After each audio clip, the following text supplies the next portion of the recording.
நாம் வெற்றிலையை சுபகாரியங்களிலும் மருந்தாகவும் உணவுக்கு பின்பும் பயன்படுத்துவது தெரியும்.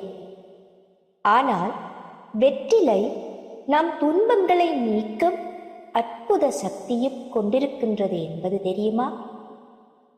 இந்த வீடியோவிலே 12 ராசிகளுக்கும் வெற்றிலையை வைத்து எவ்வாறு வழிபாடு நடத்தலாம் என்று பார்ப்போம். முதலில் மேஷ ராசி அன்பர்க்கு. மேஷ ராசிக்காரர்கள் வெற்றிலையில் மாம்பழம் வைத்து செவ்வாய்க்கிழமைகளில் முருகனை வழிபட்டு வந்தால் துன்பங்கள் அகலும். இரண்டாவதாக ரிஷப ராசி அன்பர்க்கு. ரிஷப ராசிக்காரர்கள் வெற்றிலையில் மிளகு வைத்து செவ்வாய்க்கிழமை ராகுவை வழிபட்டு வந்தால் துன்பங்கள் விலகும். அடுத்து மிதுன ராசிக்காரர்களுக்கு. மிதுன ராசி அன்பர்கள் வெற்றிலையில் வாழைப்பழம் வைத்து புதன்கிழமைகளில் தங்கள் இஷ்ட தெய்வத்தை வழிபட்டு வந்தால் துன்பங்கள் விலகும். அடுத்ததாக கடக ராசிக்காரர்களுக்கு.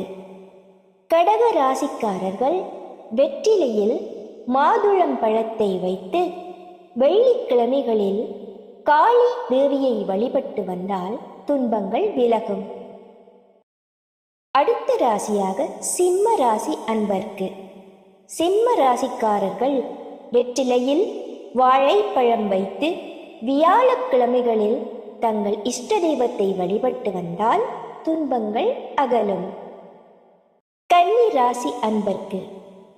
கன்னி ராசிக்காரர்கள் வெற்றிலையில் மிளகு வைத்து வியாழக்கிழமை தங்கள் இஷ்ட தெய்வத்தை வழிபட்டு வந்தால் துன்பங்கள் தீரும். அடுத்ததாக துலாம் ராசி அன்பர்க்கு. துலாம் ராசிக்காரர்கள் வெற்றிலையில் கிராம்பு வைத்து வெள்ளிக்கிழமைகளில் தங்கள் இஷ்ட தெய்வங்களை வழிபட்டு வர துன்பங்கள் விலகும். அடுத்ததாக விருச்சிகம் ராசி அன்பர்க்கு.